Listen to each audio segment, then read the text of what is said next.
అందరికీ షలోమ్.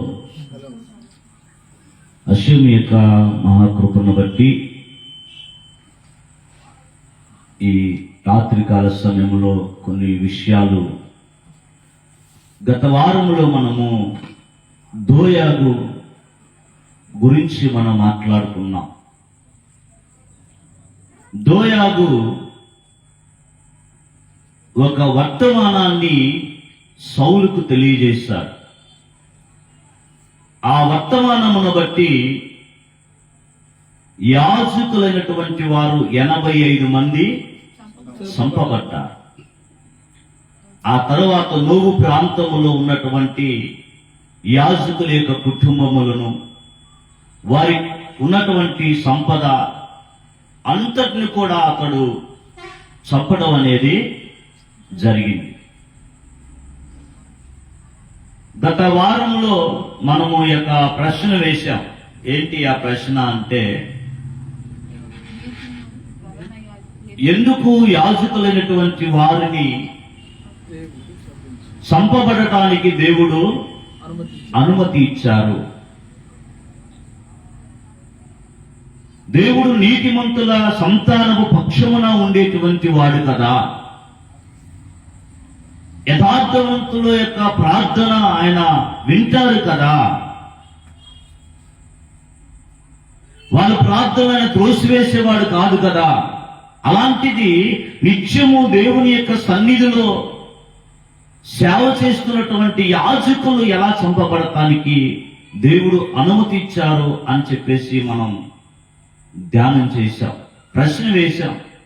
దాన్ని మీరు ఆలోచించండి అని చెప్పడం జరిగింది. ఎవరైనా ఆలోచించారా?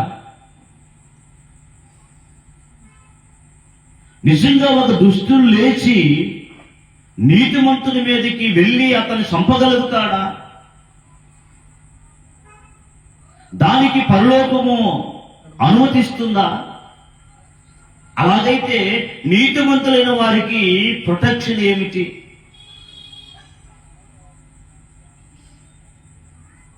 అదొక ప్రశ్న.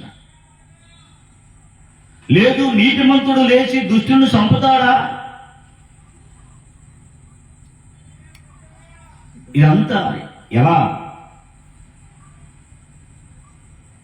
అనేటువంటి విషయాలన్నీ కూడా మనం ఆలోచించినట్లయితే చాలా విషయాలు మనం నేర్చుకుంటూ ఉంటాం. ఏది కూడా బాగా గమనించండి. ఏది కూడా ఉన్నట్టుగా అరే ఇప్పుడే జరిగింది, ఇలాగే జరిగింది, ఇందుకే జరిగింది అని మనం అనుకుంటాం. అది ఎలాగా అంటే, ఒక సందర్భంలో ఒక సిచ్యువేషన్ జరిగిందనుకో, దాని కారణాన్ని ఇప్పుడే మనం చూస్తాం. ఏం జరిగింది?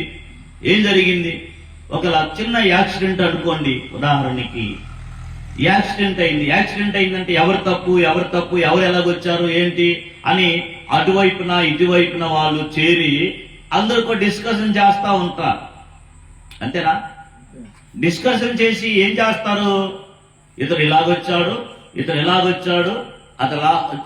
ఇలా వచ్చాడు, ఇద్దరు కూడా ఢీకొన్నారు, ఇది అని తెలుస్తారు. కాబట్టి రాంగ్ రూట్ లో ఎవరైతే వచ్చారో అతడే తప్పు అని పరిగణించడం అనేది జరుగుతుంది. వాస్తవానికి మనకి తెలియనటువంటి విషయం ఏమిటి అని అంటే, అది అలా జరగటానికి కూడా కారణాలు ఉంటాయి. అవన్నీ కూడా మనకి తెలియదు. ఈ రోజు మనం నేర్చుకునేటువంటి తోరా స్టడీని బట్టి ప్రతిదీ కూడా ఒక కారణాన్ని బట్టి జరుగుతూ ఉంటుంది అనేటువంటి విషయాలు మనం ఇక్కడ గమనిస్తాం. అర్థమవుతుందా? కాబట్టి ఈ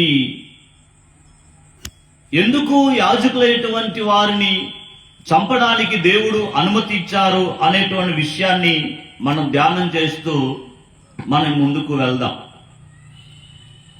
ఒకటే గుర్తుపెట్టుకోండి, ఇదంతా ఎందుకు జరుగుతుంది అనంటే, ఒక వ్యక్తి ఇచ్చిన సమాచారం, దోయాగు ఇచ్చిన సమాచారం. ఏంటి ఆ సమాచారము? దావీదు నోబులో అహిమెలెకు యాజకుని దగ్గరికి వచ్చాడు, నేను చూశాను. అతనికి ప్రార్థన చేసి అహీమెలెకు ఖడ్గమును కూడా ఇచ్చాడు. ఎప్పుడైతే ఈ మాట చెప్పాడో సౌలు ఎలా తీసుకున్నాడు దాన్ని? నన్ను చంపడానికి నీవు అనగా యాజకుడు అని నీవు దావీదుతో కలిసి నా మీదకి వచ్చావు, నన్ను చంపడానికి మీ ఇద్దరు ఏకమయ్యారు అనేటువంటి ఆ విషయాన్ని ఇతడు తీసుకున్నా. వాస్తవానికి అది కాదు, కానీ ఇతని ఆలోచన విధానము అలాగుంది. చాలా మంది జీవితంలో కూడా ఇలాగే ఉంటారు. జరిగేది ఒకటి, ఊహించేది మరొకటి. జరిగేది ఒకటి, ఊహించేది ఒకటి. అలా కాదండి, మీ ఆలోచన తప్పండి, మేము అలా అనుకోలేదు అని అన్నా కానీ మాకు తెలుసు అని ఇక గొడవకి రకరకాల విషయాలకే కారణమవుతారు. ఇక్కడ ప్రతి మనిషికి ఉండాల్సినటువంటి విషయం ఏమిటంటే అవగాహన. ఏముండాలి? అవగాహన. ఏం జరిగింది అనేటువంటి పరిశీలన అనేది ఖచ్చితంగా ప్రతి మనిషికి, చెప్పండి గట్టిగా, ఉండాలి. అది లేకపోతే ఇదిగో సిచ్యువేషన్ జరిగింది ఒకటి, మధ్యలో చెప్పినవాడు చెప్పినవాడు ఒకడు, అతను చెప్పిన మాట మరొకరికి మరొకలాగా అర్థమయ్యింది.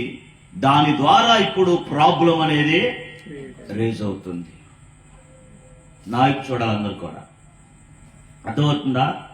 సో ఇప్పుడు మనం ఈ విషయాలన్నీ పరిగణలో తీసుకుంటాం. ఏ విషయాలు? జరిగిన విషయం ఏమిటి, మధ్యలో వార్తను మోసుకొని వస్తున్నటువంటి వాని యొక్క విషయం ఏమిటి, విన్నటువంటి వ్యక్తి దాన్ని ఎలా అర్థం చేసుకున్నాడో, దాని ద్వారా ఎంత నష్టమో జరిగింది. సో ఇప్పుడు మనం ఆలోచిద్దాం. ఎందుకు యాజకులు చంపబడటానికి దేవుడు అనుమతించాడు? ఒక ఎదోమీయుడ, దుష్టుడైన ఎదోమిని యొక్క వంశములో నుంచి వచ్చినటువంటి వ్యక్తి ఇశ్రాయేలు ప్రజలను దీవించడానికి నిత్యము కూడా వారు పరిశుద్ధమైన జీవితాన్ని జీవిస్తున్న ఆ యాజకుల యొక్క మరణానికి కారణం ఎలా అవుతాడు? ఏమిటి? దానికి మనం చూస్తున్నట్లయితే మొదటి సమూయేలు గ్రంథం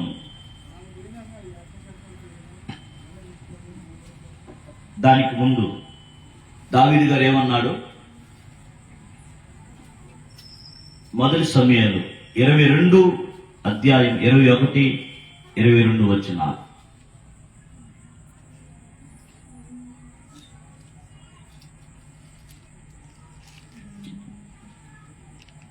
మొదటి సమూయేలు 22, 21, 22 వచనాలు. సౌలు అదోనై యాజకులను చంపిన సంగతి దావీదునకు తెలియజేయగా,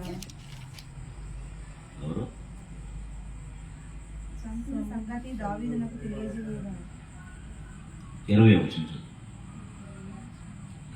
అయితే అహీటూబు కుమారుడైన అహిమెలెకు కుమారులలో అబ్యాతారును ఒకడు తప్పించుకొని పారిపోయి దావీదునొద్దకు వచ్చాడు. ఎంతమంది తప్పించుకున్నారు? ఒక్కడు. అతని పేరు అబ్యాతారు. తప్పించుకొని పారిపోయి దావీదు దగ్గరికి వచ్చి ఏం చెప్తున్నాడు? సౌలు అషేము యాజకులను చంపించిన సంగతి దావీదునకు తెలియజేయగా, దావీదేమంటున్నాడంటే, ఆ దినమున ఎదోమీయుడైన దోయాగు అక్కడ ఉన్నందున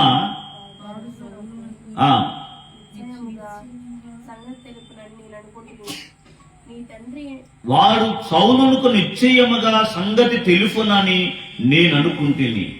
నీ తండ్రి ఇంటి వారందరికి మరణము రప్పించుటకు నేను కారుకునైతిని కదా అనన్నా. ఇక్కడ దావీదు గారిది కూడా మంచి ఆలోచనే. అహిమెలెకు దగ్గరికి వెళ్ళినప్పుడు దావీదు గారు ఏం చెప్పారు? నేను రాజు ఒక పని మీద నన్ను పంపించాడు అని చెప్పాడు. రాజును తరుముతున్నాడని కాని, నాకు అన్యాయం చేశాడని కాని,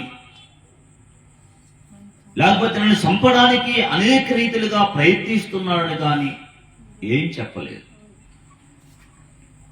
బాగా అర్థం చేసుకోండి. అయితే దావీదు అనుకుంటున్నాడు, నేను అక్కడ ఏదో దోయగును చూశాను, అతడు చెబుతాడు అని నేను అనుకున్నాను అన్నాడు.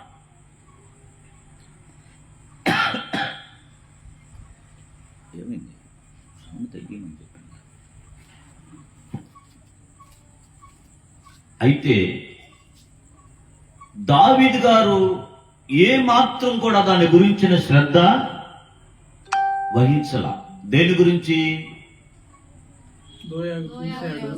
ఇలా చూశాడు, తను వెళ్ళి చెప్తాడు, చెబితే దాని తర్వాత వచ్చేటువంటి ఆ పరిణామాలు ఏమిటి, ఎలా ఉంటాయి, ఎలా ఉండబోతున్నాయి అనేటువంటి విషయాలని దావీదు గారు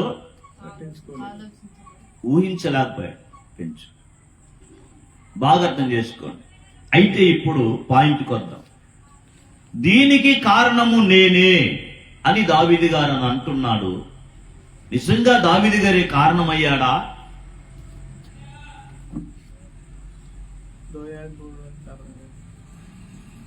ఇక్కడ చూడండి, దావీదు గారేమో నేను కారణమయ్యాడు అంటున్నాడు. అక్కడేమో దోయాగు చెప్పిన మాటను బట్టి యాజకులందరూ కూడా చంపబడ్డారని చెప్పి చెప్తున్నాము. దీనికి ఇంకా ఏమైనా స్టోరీ యాడ్ అవుతుందా అని అంటే ఖచ్చితంగా యాడ్ అవుతుంది అని అంటున్నారు పెద్దలు. ఇశ్రాయేలు యొక్క కోణములో నుంచి మనం ఆలోచించినట్లయితే మొదటి సమూయేలు గ్రంథము 2వ అధ్యాయాన్ని మనం ఒకసారి చూద్దాం.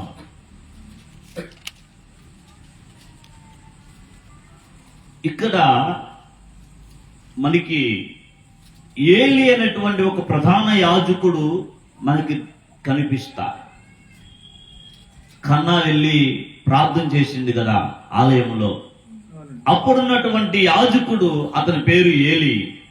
అతను వృద్ధాప్యానికి వచ్చిన తర్వాత తన కుమారులు చేయించినటువంటి ఆ యాజకత్వములో చాలా చాలా మిస్టేక్స్ చేయడం జరిగింది. అవన్నీ ఇప్పుడు నా ప్రస్తావన కాదు కాబట్టి తప్పులు చేయడం జరిగింది. దేవుని యొక్క పరిచర్య చేసే విధానములో కాకుండా తన అవసరానికి అతడు వచ్చినటువంటి ఇవన్నీ కూడా మనం ఒకసారి పరిశీలన చేస్తే చాలా రాంగ్ యొక్క విషయాలు వారు చేయటము జరుగుతూ ఉంటుంది.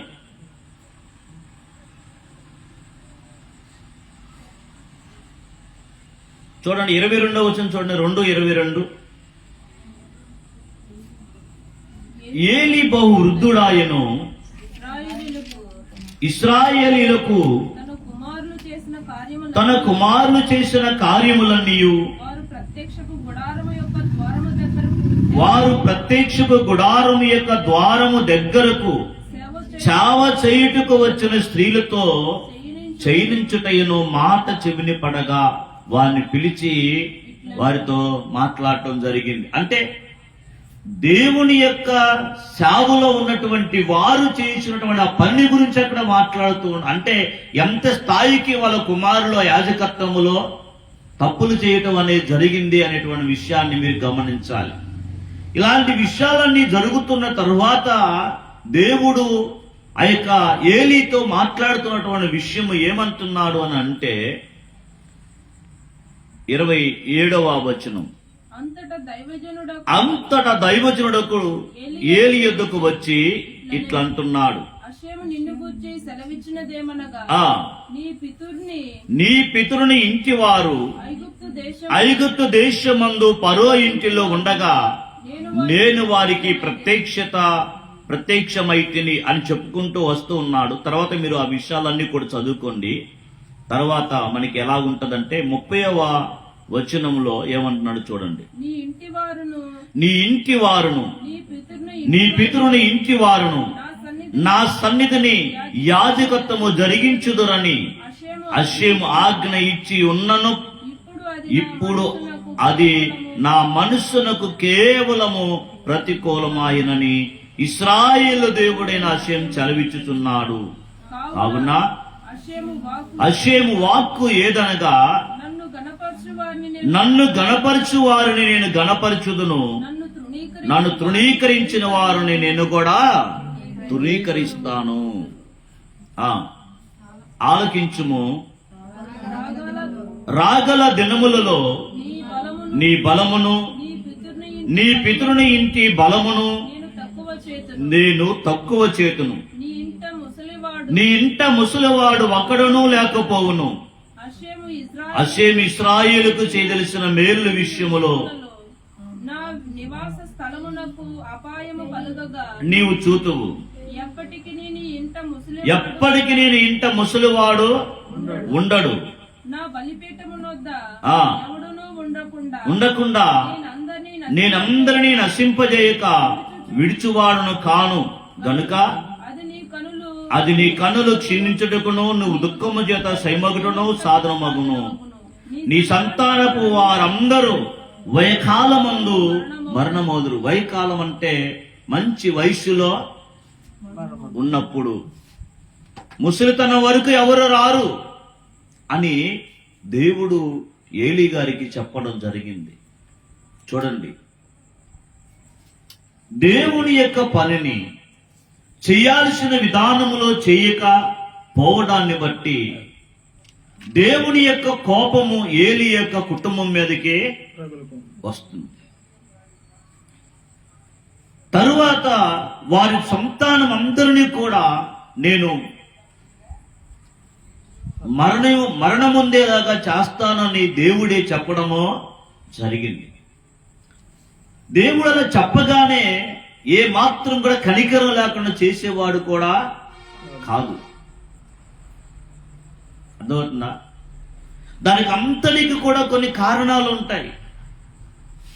ఎప్పుడైతే ఈ విషయము ఏలీకి చెప్పాడో ఆ తరువాత కాలములో మనం చదివితే మందసం పట్టబడటం, ఏలీ యొక్క కుమారులు చనిపోవడం, ఆ రోజే తన కోడలు ఏలీ గారి యొక్క కోడలు చనిపోవడం, ఆ వార్తలన్నీ విని ఈయన కూడా చనిపోవడం, అంత ఫట్ జరుగుతుంది.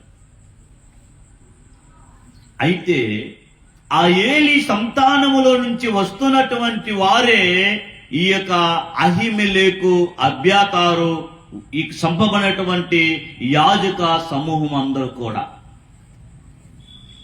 అర్థమవుతుందా? ఈ అహిమెలెకు అనేటువంటి యొక్క యాజకుడు ఏలీ గారి యొక్క ముని మనవుడు అని చెప్పేసి పెద్దలు చెప్తున్నారు. ఎవరు? ఏలీ గారి యొక్క ముని మనవుడు. ఈ యాజకుడైన ఏలీ గారి యొక్క ముని మనవుడైనటువంటి అహిమెలెకు కాలములో యాజకులందరూ కూడా చంపబడుతున్నారు. ఒక ప్రక్కన గతములో తన తాత కాలంలో జరిగినటువంటి ఆ యొక్క పాపం యొక్క క్రియలకు ఇది శిక్ష. ఇప్పుడు జరిగినటువంటి యొక్క మరణం అర్థమవుతుందా? అది గతములో జరిగినటువంటి ఆ యొక్క దేవుని యొక్క ప్రభువుని యొక్క నెరవేర్పుగా ఉంటుంది ఇక్కడ. లేకపోతే అంత అనుమతి దేవుడు ఎలా ఇస్తాడు? ఆ దుష్టుడైనటువంటి వాడు లేచి సర్వోన్నతుని దేవుని సావుకులను ఎలా హతమారుస్తాడు? అర్థమవుతుందా? కాబట్టి మన జీవితంలో జరుగుతున్న ప్రతి దానికి కూడా కారణం అనేది ఉంటుంది. కారణము లేకుండా ఏది కూడా జరగదు. ఒకవేళ మనం అనుకుంటే దోయగే చేశాడు అని మనం అనుకుంటాం, కానీ అక్కడ దోయాగును అలా రావడానికి కూడా కారణము గతంలో దేవుడు చెప్పినటువంటి వాక్కులు ఇక్కడ జరగాలి. అలాగని ఆ దేవుని యొక్క శాపములో ఏ వ్యక్తి కూడా అక్కడ నిలబడకూడదు. అతడు యోగ్యుడైతే, దోయాగు యోగ్యుడైతే, దోయాగులో దుష్టత్వం అనేది లేకపోతే దోయాగు అక్కడ ప్లేస్మెంట్ అవ్వడు. అర్థమవుతుందా? ఎందుకు దోయాగు యాజకులు చంపడానికి అతడు ఉన్నాడు అని అంటే, అక్కడ ఎందుకు అతడే కారణమయ్యాడు అంటే అతడు దుష్టత్వంతో నిండుకొని ఉన్నాడు కాబట్టి అతని మీద కూడా దేవుడు శాపాన్ని పెట్టాడు. అది జరగాలి, ఇది జరగాలి. బాగా అర్థం చేసుకోండి. కాబట్టి ఏది కూడా ఇక్కడే జరుగుతుంది, ఫలానా వ్యక్తే కారణం అని మనం అనుకోకూడదు. ఇప్పుడు ఉదాహరణకి ఇద్దరు వ్యక్తుల మధ్యలో గొడవ ఎందుకు వస్తుంది? సడన్ గా పుట్టుకొని వస్తుంది ఆ గొడవ ఎప్పుడో జరిగి ఉంటేనే దాన్ని కదా. గతంలో ఉన్నటువంటి విషయాలు అలా కొనసాగుతూ వస్తూ ఉంటాయి. కాబట్టి అర్థం చేసుకోండి. దానికి దావీదు గారు నేనే కారణమయ్యాను అని చెప్తున్నాడు. మరి నేనే కారణమయ్యాను అని అన్నటువంటి దావీదు గారి యొక్క జీవితంలో దేవుడు క్షమించాడా? దేవుడు దావీదు గారిని వదిలిపెట్టాడా? యాజకుని దగ్గరికి వెళ్ళాడు, అక్కడ భోజనం యొక్క ఆ రొట్టెలు తీసుకున్నాడు, అహిమేలెకు తనకి మేలు చేశాడు. మరి దావీదు గారు అలాంటి దుష్టుణ్ణి అక్కడ చూచి కూడా దావీదు గారు ఏం మాట్లాడకుండా ఎలా వచ్చాడు? అలా రావడాన్ని బట్టి ఇంత వదనే జరుగుతుంది కదా. మరి దావీదు గారి యొక్క జీవితంలో మరి తర్వాత అది ఏమైనా ఎఫెక్ట్ అయిందా అనంటే పెద్దలు తీసుకొని వస్తారు. ఎలాగా అనంటే నిశ్చయముగా ప్రతి దానికి కూడా మనము ఆ యొక్క ఏమన్నా విత్తిని మరి తిరిగి మనం కోసుకోవాల్సిందే. క్షమాపణ వేరు, మనం చేసినటువంటి తప్పుకి దాని యొక్క పర్యవసానము వేరు. బాగా అర్థం చేసుకోండి. ఏమన్నాను? క్షమాపణ వేరు, చేసిన తప్పుకి శిక్ష వేరు. మరి చేసిన తప్పుకి శిక్ష పడితే ఇంక క్షమాపణ ఏమిటి?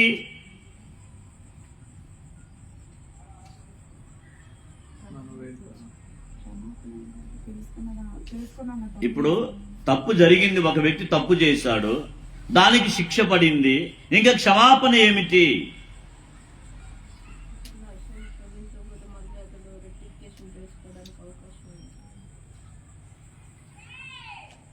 ఇదే ప్రపంచంలో ఉన్నటువంటి తెలియనటువంటి విషయం. దేవుడు క్షమిస్తాడు క్షమిస్తాడు క్షమిస్తాడు అని అంటే మనం చేసిన తప్పును క్షమిస్తాడా? మనం చేసిన పాపానికి ప్రతిఫలముగా మనం అనుభవించాల్సిన ఆ శిక్ష రాకుండా తప్పిస్తాడా మనల్ని? దోషిని దేవుడు నిర్దోషిగా ఎంచుతాడా? ఏంటి క్షమాపణ? నీ ఇష్టానుసారంగా నువ్వు ప్రవర్తించి, నీ ఇష్టానుసారంగా నువ్వు జీవించి, చేయాల్సినవన్నీ చేసి, దేవా నన్ను క్షమించయ్యా, నీవు తప్పితే నన్ను ఎవరు క్షమించగలుగుతారు అని అంటే అది క్షమాపణ దొరికిందని నువ్వు భావిస్తున్నావా? అలా కాదు. ఉదాహరణకి చెప్తాను. దావీదు గారు బత్షెబ అనేటువంటి ఒక స్త్రీతో తప్పు జరిగినప్పుడు కొడుకు పుడతాడు. పుట్టినప్పుడు అతడు అది న్యాయబద్ధంగా జరిగినటువంటి కార్యమా?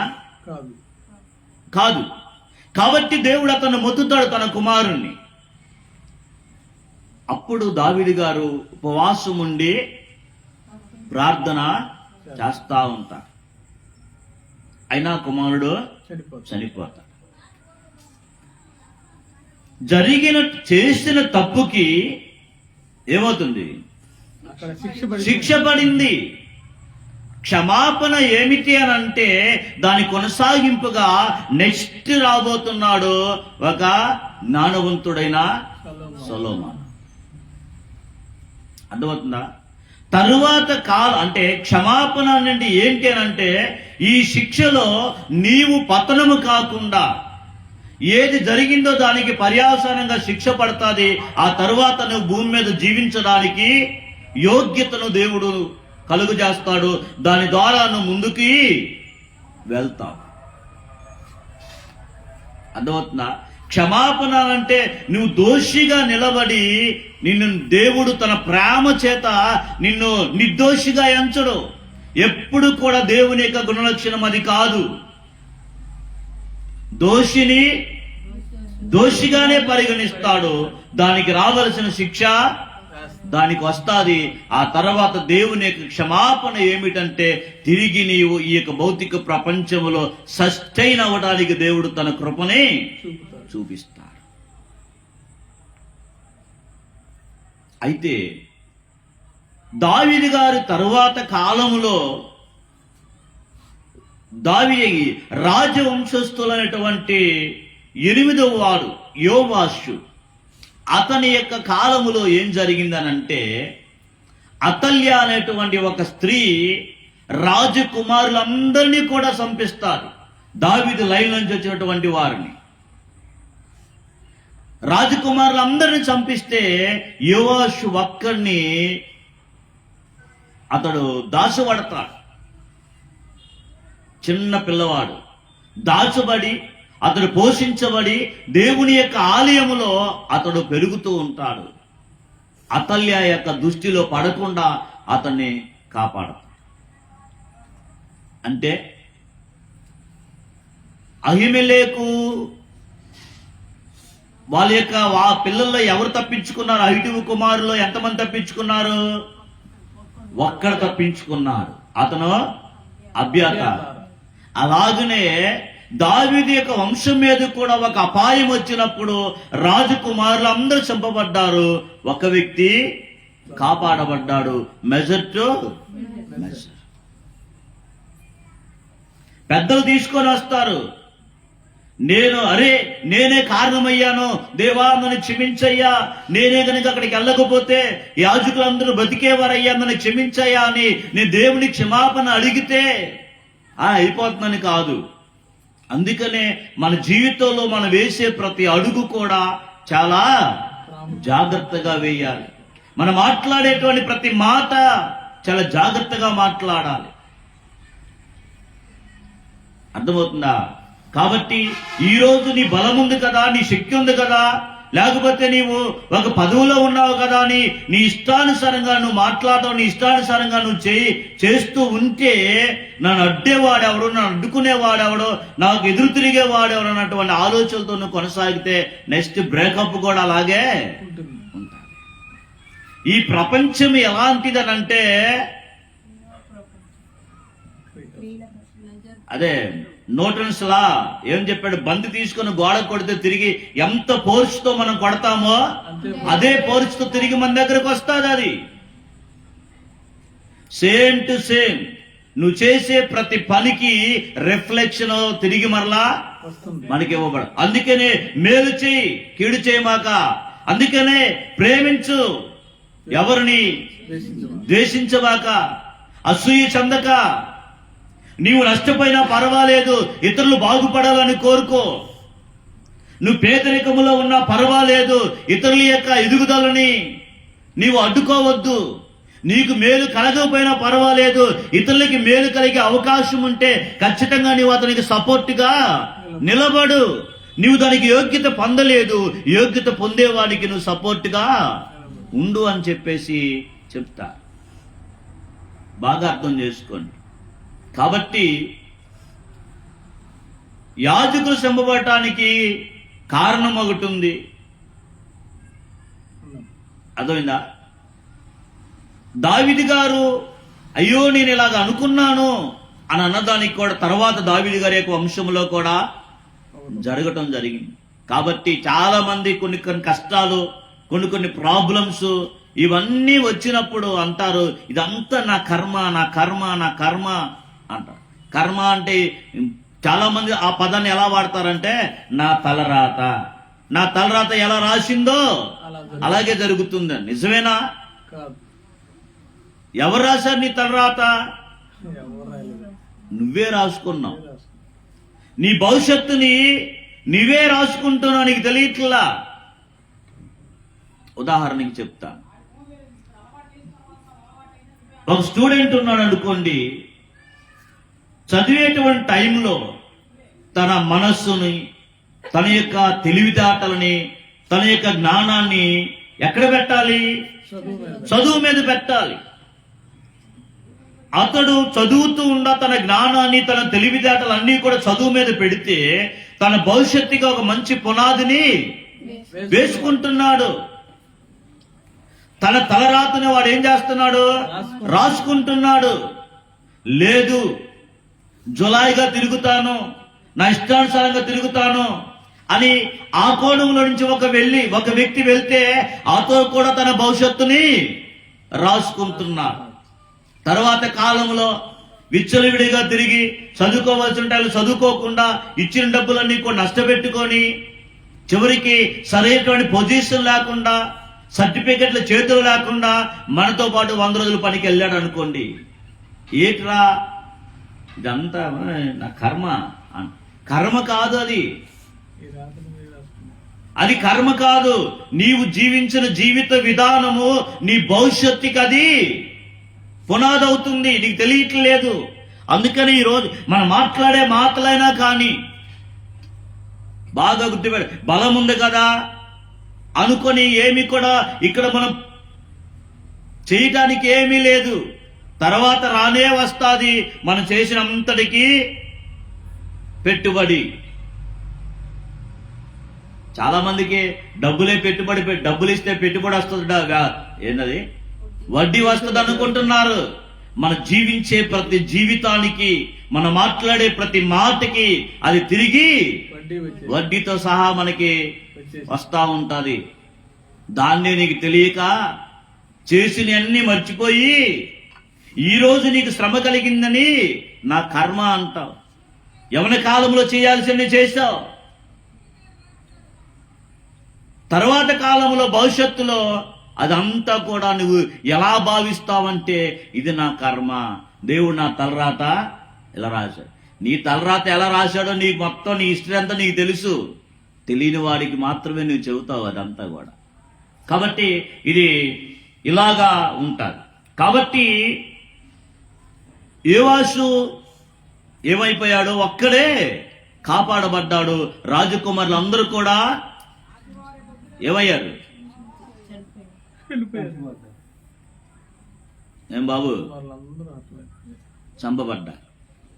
అందుకనే సౌలు గురించి మనం ఆలోచిస్తే ఎవరో సౌలు ఎలాంటి వ్యక్తి యొక్క మాటలు విని అటు నీతిమంతులకి విరోధంగా, ఇటు దేవుడి చేత అభిషేకించబడిన వానికి విరోధంగా ప్రవర్తిస్తున్నాడు.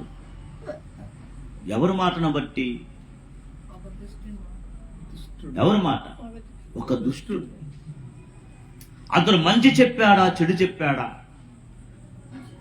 జరిగిన సిచ్యువేషన్ లో అతను ఎలా ప్రవర్తించాడన్నటువంటి అవగాహన లేకుండా కేవలం చెప్పుడు మాటను బట్టి, ఏ మాటను బట్టి?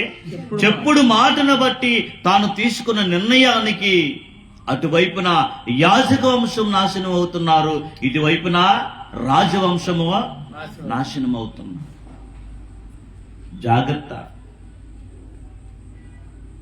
అందుకనే ఆ సిచ్యువేషన్ లో ఏం చెప్తారనంటే,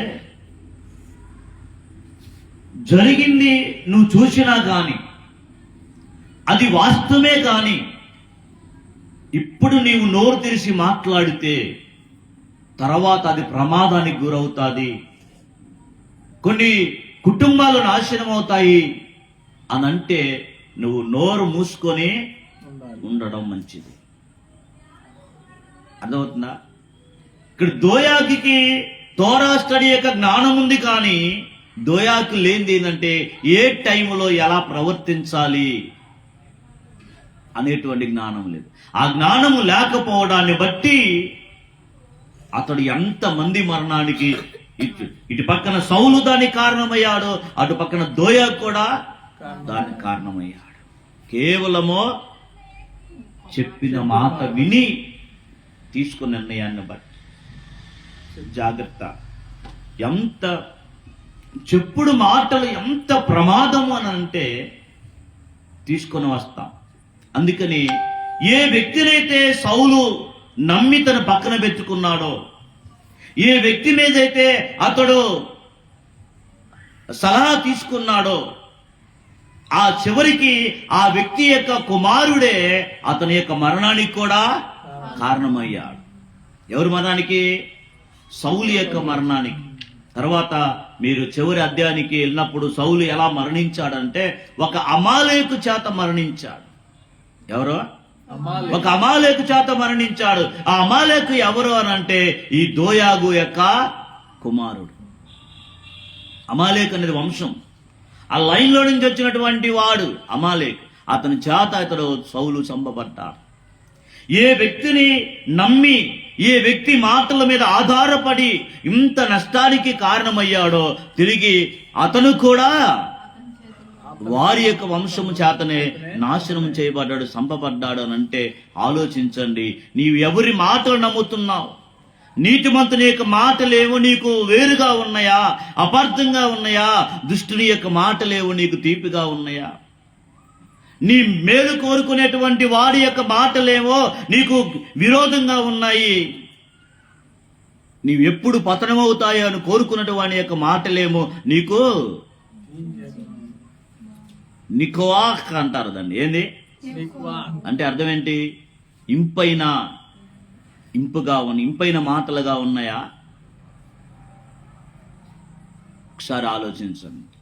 ఈరోజు నువ్వు మాట్లాడేటువంటి మాట, నువ్వు తీసుకునే నిర్ణయాలు నీ జీవితం మీదే కాదు, ఇతరుల యొక్క జీవితాల మీద కూడా ప్రభావాన్ని చూపుతున్నాయి. నీవు ఆలోచించండి. ఈ మాటలు వింటున్నటువంటి ప్రతి ఒక్కరూ కూడా గతములో మనం ఏమై ఉన్నాం, మన మాటలు ఎదుటి వారి యొక్క జీవితాల మీద ఎలా ప్రభావం చూపించాయి. ఆ తరువాత కాలంలో మనం కూర్చొని అరే నేను చేసిన ఆ రోజు మాట్లాడినటువంటి ఆ మాటను బట్టి ఆ కుటుంబం విడిపోయింది, లేదా ఆ మాటను బట్టి ఆ ఇద్దరు అన్నదమ్ములు విడిపోయారు, లేదా ఆ మాటను బట్టి చాలా నష్టం జరిగింది అనేటువంటి విషయాలు చాలా మంది తర్వాత కాలంలో మాట్లాడటం అనేది మనం వింటా ఉంటాం. కాబట్టి ఇదంతా కూడా మనము జ్ఞాపకం చేసుకోవాలి. అందుకనే కీర్తన 52కు మనం వెళ్తే అక్కడ దావీదు గారు ఈ మాట మాట్లాడుతున్నాడు. ఏమని? శూరుడా, చేసిన కీడును బట్టి నీవెందుకు అతిశయపడుతున్నావు? ఇప్పుడు అర్థమైందా? ఏంటి దోయాగు చేసిన కీడు?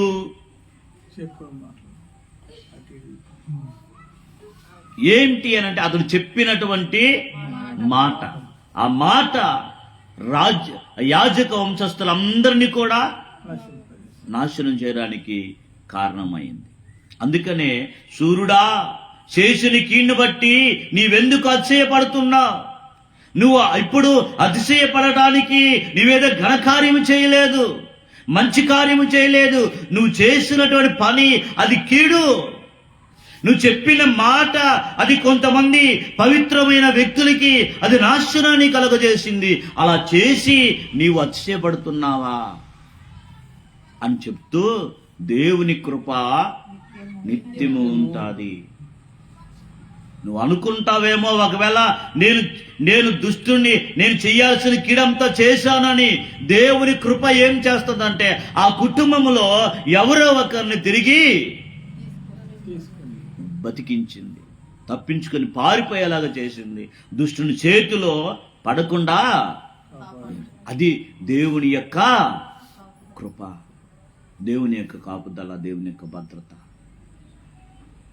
దానికి పెద్దలు ఏం చెప్తారంటే యోబు 5వ అధ్యాయం 20వ వచనాన్ని మనం చదివితే, యోబు 5వ అధ్యాయము 22వ వచనం చాలా చాలా ఇంపార్టెంట్ అన్నమాట ఈ మాటలు.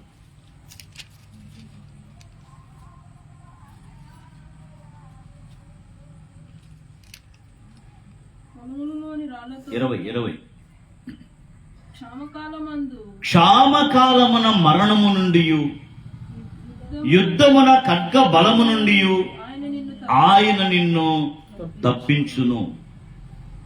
నోటి మాటల చేత ఏమన్నాడు? క్షామకాలమున మరణము నుండి యుద్ధమున ఖడ్గ బలము నుండి ఆయన నిన్ను తప్పించును అన్నా. బాగా గుర్తుపెట్టుకోండి. ఒకటి ఎప్పుడు తప్పించబడతారు మనం? క్షామకాలం వచ్చినప్పుడు మరణం కాకుండా తప్పించబడతాం. యుద్ధములో ఖడ్గము చేత నాశనం అవ్వకుండా తప్పించబడతాం. అయితే మరి ఎలా, దేని ద్వారా మనం తప్పించబడము అని అంటే, ఎందుకు అనంటే, ఒక వ్యక్తి చేతిలో కత్తి ఉందనుకోండి, శత్రువు మీదకి ఇలాగ అంటావా, ఇలాగ చేస్తావని కత్తి ఎత్తాడనుకో చంపడానికి. ఎప్పుడైతే ఈ ఆపోజిట్ లో ఉన్నటువంటి వ్యక్తి అన్నా నన్ను క్షమించన్నా, నేను తప్పు చేశాను అని ఎప్పుడైతే ఆ వ్యక్తి పశ్చాత్తాపడి కన్నీళ్లు కార్చడానికి అతను పశ్చాత్తాపంతో రగిలిపోతాడో, నిజంగా కత్తి ఎత్తినటువంటి వాడు ఒకవేళ చంపకుండా ఉండడానికి అవకాశం ఉంది. ఎందుకంటే ఆ కత్తి అతని చేతిలో ఉంది కాబట్టి. ఎత్తుని కత్తి కిందకి రాకుండా ఎదుటి వ్యక్తి పడుతున్న పశ్చాత్తాపం కానీ, అతని యొక్క వేడుకున్నటువంటి విధానం కానీ ఇతని వ్యక్తి యొక్క మనస్సును కరిగించే విధంగా ఉంటే ఖచ్చితంగా అతను తన కత్తిని కిందకి దించకుండా పూర్చేయండి ఆపుతాడు. రెండు విషయాల ద్వారా ఒక వ్యక్తి కాపాడబడగలుగుతాడు ఒకవేళ అతను తప్పు చేసినప్పటికీ. ఒకటి క్షామం వచ్చినప్పుడు, రెండవది యుద్ధము ఖడ్గము చేత నువ్వు నాశనం కాకుండా. కానీ ఒక వ్యక్తి యొక్క నోటి మాట ఇది అంత శక్తివంతమైనటువంటిది అని అంటే, ఇతని యొక్క నోటి మాట వలన అన్న జరుగుతుంది. ఏం జరుగుతుంది?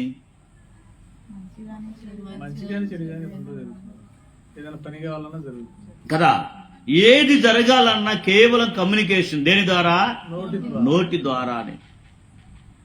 ఈ నోటి ద్వారా జరిగేటువంటి విషయాలు దేవుడు మనకి ఎందుకు నోరు ఇచ్చాడు అని అంటే, కేవలం మంచిని ప్రపంచంలో పెంపొందించడానికి. మంచిని పెంపొందించాల్సిన మనము మన నోటిని మంచి కోసం వినియోగిస్తున్నామా, చెడు కోసం వినియోగిస్తున్నామా అనేటువంటి విషయానికి మనం వస్తే, ఈ నోటి మాటలను దేనితో పోలుస్తున్నాడు అని అంటే, ఇర్మియా గ్రంథం 9వ అధ్యాయం 8వ వచనం.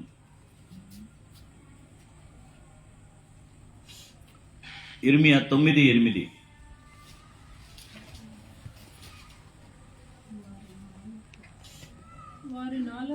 వారి నాలుక ఘాతుక బాణము, అది కాపట్యము పలుకుచున్నది. ఏమన్నాడు? వారి నాలుక బాణం అంటే ఘాతుక బాణం అని అంటే ఘాట అంటే అది అనుకో, మన అర్థం చేయాలి. అది చాలా పదునైనటువంటి బాణము. ఏమిటది? ఒక వ్యక్తి యొక్క నాలుక. ఆ నాలుక అంటే ఆ నాలుకలో నుంచి వచ్చేటువంటి ఆ మాట ఎంత పవర్ అని అంటే అది చాలా ఒక ఘాతుక బాణము లాంటిది. ఎప్పుడైతే ఒక బాణము ఒక వ్యక్తి యొక్క చేతిలోంచి ఇడవబడిందో, అర్థమైందా? విడవబడినటువంటి బాణము లాంటిది ఒక వ్యక్తి యొక్క మాట. అతడు ఎదుటి వ్యక్తి పశ్చాత్తాపడినా తిరిగి వెనక్కి తీసుకోలేని స్థితిలో ఉండిపోవాల్సి వచ్చు. అదే ఖడ్గము తన చేతిలో ఉంది, ఎదుటి వ్యక్తి పశ్చాత్తాపడితే అతను చంపకుండా వదిలేసేటువంటి ఛాన్స్ మన దగ్గరే ఉంది. కానీ నోటి మాట ఎలాంటిదంటే, ఒక వ్యక్తి యొక్క చేతిలో నుంచి విడిచిపెట్టిన తర్వాత అతను వెళ్ళిపోయేటువంటి ఒక పదునైనటువంటి బాణము లాంటిది. అది వెళ్ళి తను అది చేయాల్సిన పని అది చేస్తుంది. చేస్తుందే తప్ప తిరిగి వెనక్కి తీసుకురాలేనటువంటి పరిస్థితి. అంత భయంకరమైనది ఒక వ్యక్తి యొక్క నోటి మాట. బయటికి వదిలామా తిరిగి అదే అంటారు సామెత, ఏంటది? నోరు జారిన మాట చేయి జారిన నీళ్ళు. కాలు జారితే తీసుకోవచ్చు గాని నోరు జారితే తీసుకోలేమంటే అది వెనక్కి రాదు కదా, వెనక్కి తీసుకోలేము. అది వెళ్ళిపోయింది. అది చెయ్యాల్సిన దాని పనే చేస్తూ ఉంటుంది. చేస్తాం. అందుకనే జాగ్రత్త. నీ నోటి మాట ఎలాంటిది? ఘాతుక బాణము లాంటిది. అది మంచి మాటే అయితే అది ఎంత ఎనర్జీని క్రియేట్ అందుకే గత వారం మనం తోర స్టడీ చేసినప్పుడు తీసుకొని వచ్చాను. ఏమిటంటే నువ్వు మాట్లాడేటువంటి మాట అది ఏమై ఉండాలంటే ఎదుటి మనిషి యొక్క భుజం తట్టి అతన్ని పైకి లేపే విధంగా ఉండాలి, అతన్ని ప్రోత్సహించే విధంగా ఉండాలి. అతని యొక్క భవిష్యత్తుకి నీ యొక్క మాట భరోసాలాగా ఉండాలి. అంతేగాని ఎదుటి మనిషి యొక్క పతనానికి కారణం కాకూడదు. ఒకవేళ ఎదుటి మనిషి తన పతనం అవ్వాల్సి వస్తే అది నీవు కారణం కాకూడదు అని పెద్దలు చెప్తారు. ఏమన్నాను? ఎదుటి మనిషి ఒకవేళ పతనం అవ్వాల్సి దేవుని చేతుల్లో అది ఉంటే దానికి నీవు కారణం కాకూడదు, మరొకరు కారణము కాకూడదు. అందుకనే మనం ఎల్లప్పుడూ కూడా మన యొక్క విశ్వాసాన్ని పెంపొందించుకుంటా ఉండాలా. మన యొక్క జీవితాన్ని దేవుని యొక్క విషయాలతో కనెక్ట్ చేసుకొని మన యొక్క పని మనం చేసుకుంటా ఈ భౌతిక ప్రపంచంలో మనం ఉంటా ఉండాలి. అందుకనే నాలుక అవయవాల్లో చిన్నదే కానీ అది చాలా అగ్ని లాంటిది, తగలబెట్టేస్తాది. ఏంటది? నాలుక.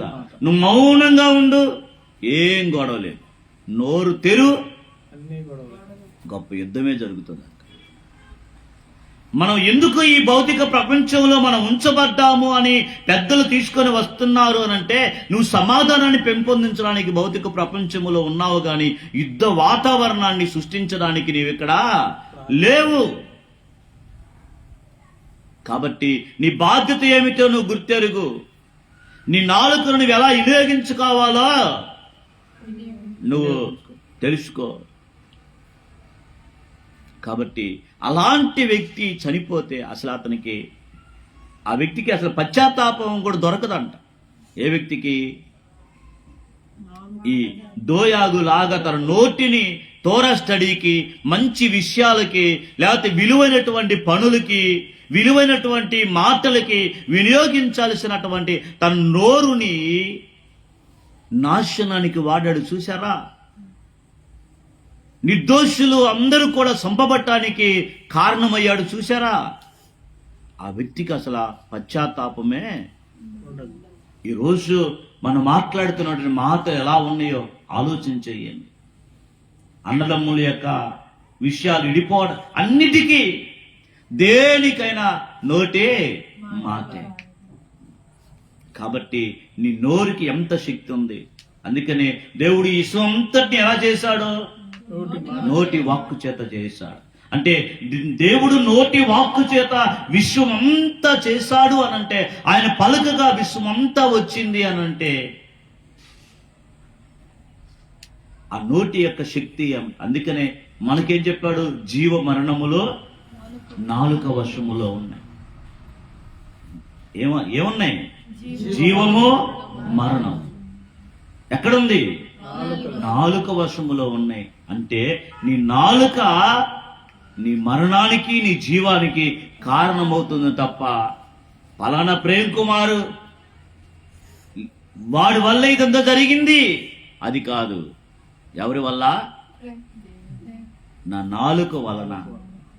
ప్రతి వారి కలిగిన నాలుక వలన ఏం జరుగుతుందో ఆలోచించండి. మేలా కీడా. దోయాదులాగా ఈ ప్రపంచంలో చాలా మంది కీడు చేసి అతిశయపడేవాడు, కీడు చేసి మేసం మెలేసేవాళ్ళు చాలా మంది ఉన్నారు. అలాంటి వాళ్ళలో నువ్వు ఉండకూడదు. తరువాత చాలా ప్రాబ్లమ్స్కి మనము క్రియేట్ అవ్వాల్సి వస్తుంది. 2 విషయాలు నేను తీసుకొని వచ్చి మనం క్లోజ్ చేసుకుందాం. ఏమిటి అనంటే, ఆ వ్యక్తికి ప్రాయశ్చిత్తం లేదు. ఎవరికి? నోటి మాటలని కీడుకి కారణముగా వినియోగించి నిర్దోషులకి మరణాన్ని, లేకపోతే శాపము, లేకపోతే కీడు తలబెట్టేటువంటి వ్యక్తులకి లేదు. హెస్కేలు 18:20 చెప్తాడు, పాపము చేయువాడే మరణము నొందుతాడు. ఎవరు తప్పు చేస్తారో వాడే మరణం నొందుతాడు. కానీ ఇక్కడ ఈ కాంటెస్ట్ లో దోయాగు చేసినటువంటి రహస్యంగా ఉంచాల్సిన మాట ఏంటది? రహస్యంగా ఉంచాల్సిన మాటని అతను పబ్లిక్ చేశాడు కాబట్టి ఇంత నష్టం జరిగింది అని అంటే, అప్పుడు దాని గురించి పెద్దలు తీసుకొని వస్తారు. ఏమిటి అని అంటే, కీర్తన 55:18. మనం ఇంతటితో మనకు తోరస్టే అయిపోయింది కాదు, కానీ తర్వాత మనం ధ్యానం చేస్తాము. కీర్తన 55:18 చూడండి ఒకసారి. నా శత్రువులు అనేకులై ఉన్నారు. ఎవరంట?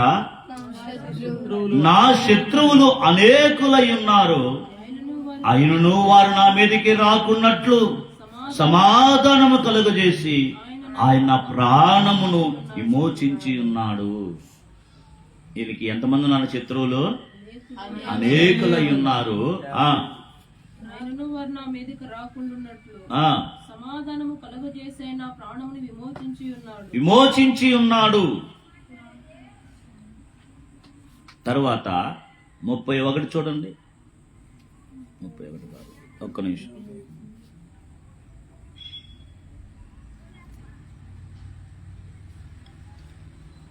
55:18 చదివామా?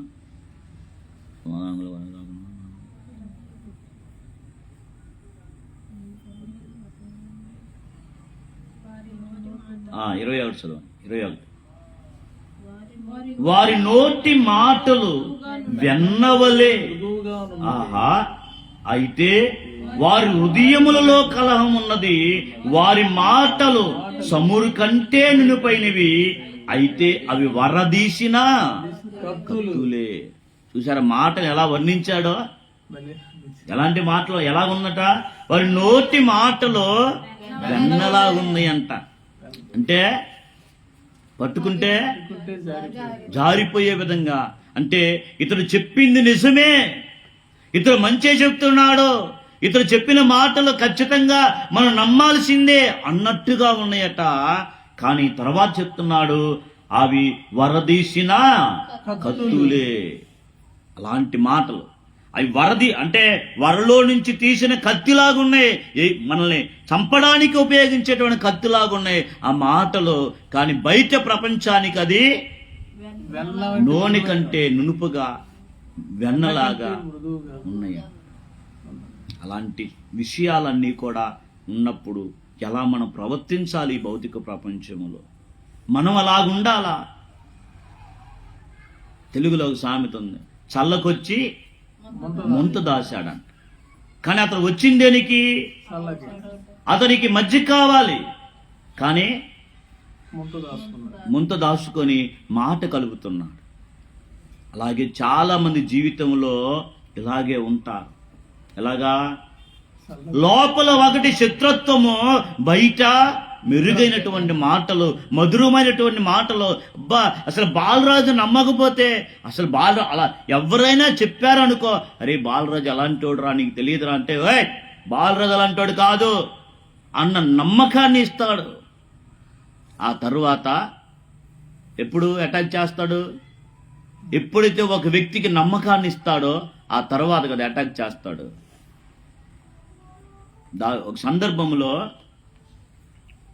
దావీదు గారు అది ఏంటంటే, అయ్యా నాకొచ్చిన ఆపదలు కీడులు ఇవన్నీ గురించి చెప్తూ, నన్ను తరిమేటువంటి వాడు ఒకవేళ శత్రువు అయితే నాకు అర్థమవుతుంది, కానీ నన్ను చంపాలనుకున్నవాడు ఎవరో నా వాడే అన్న ఆ కాంటెస్ట్ లో మాట్లాడ, నా హితుడే,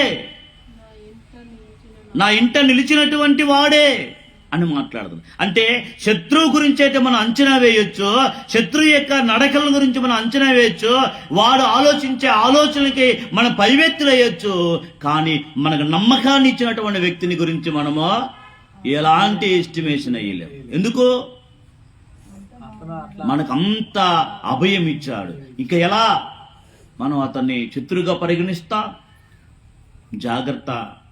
నువ్వెవ్వరికి ఎలాంటి భరోసా నీ నోటి మాట ద్వారా ఇచ్చావు అని అంటే అది అతనికి మేలు చేయడానికి తప్ప కీడు చేయడానికి ఉండకూడదు. అలాంటి జీవితం ఒకవేళ మనలో ఉంటే వెంటనే దాన్ని నిర్మూలన చేయడానికి ప్రయత్నం చేయండి. నేను ఈ రోజు ఈ మాటలు విన్న తర్వాత నా వ్యక్తిగత జీవితంలో నేను ఎదుటి వారికి నేను నా నమ్మకాన్ని నేను ఇచ్చాను అని అంటే నేను ఆ వ్యక్తికి నేను నా ప్రాణమో పెట్టే అంతగా అతనికి నేను హెల్ప్ చేయాలి.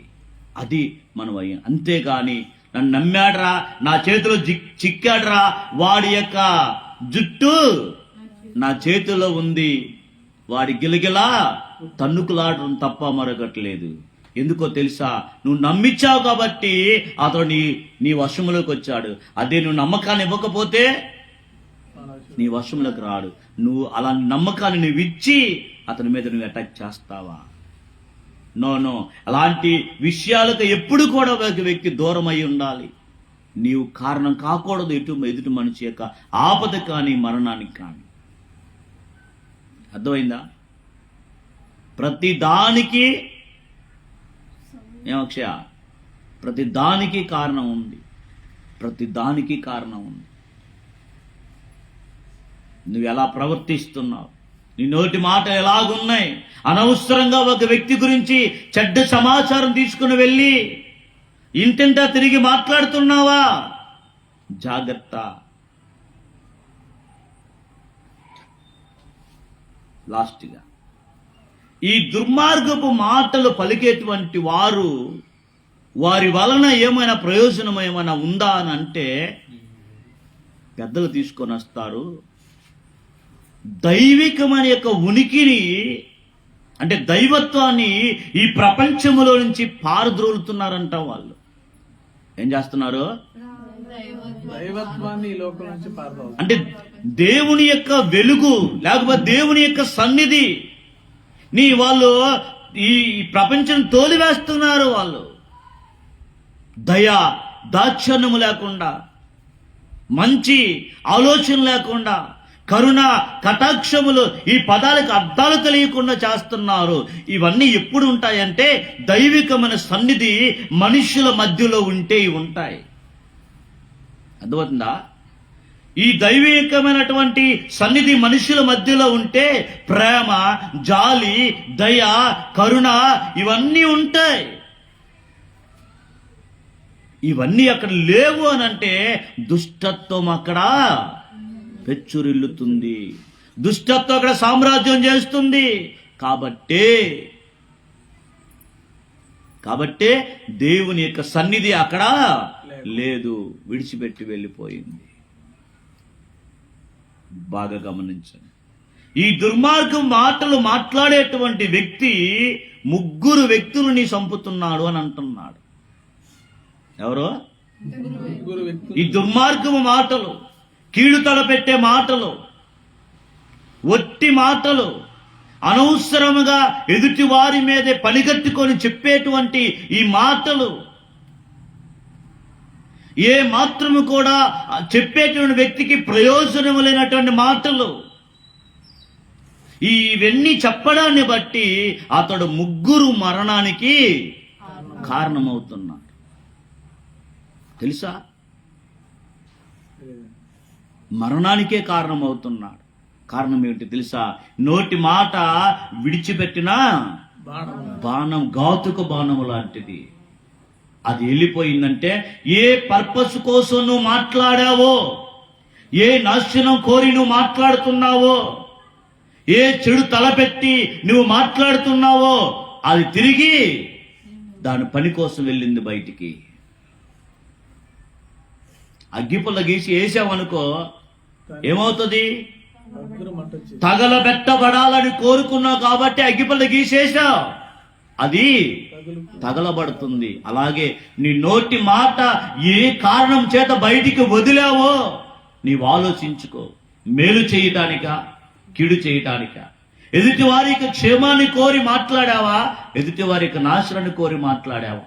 నీ పొరుగు వాని మీద అనవసరంగా ఉదయం లేచి మొదలుకొని నీకు ఏమాత్రం కూడా ప్రయోజనం లేని మాటలో చెప్తూ తిరుగుతూ ఉన్నావా? జాగ్రత్త. నీ నోటి మాట ముగ్గురు వ్యక్తులకి మరణానికి కారణమవుతుంది. ఏంటి ఆ ముగ్గురు వ్యక్తులు? అది ఎలా కారణమవుతుంది ఏమిటి అనేది అశం చిత్తం అయితే నెక్స్ట్ తోరా స్టడీలో మనం నేర్చుకుంటాం. అందరికీ షలోమ్.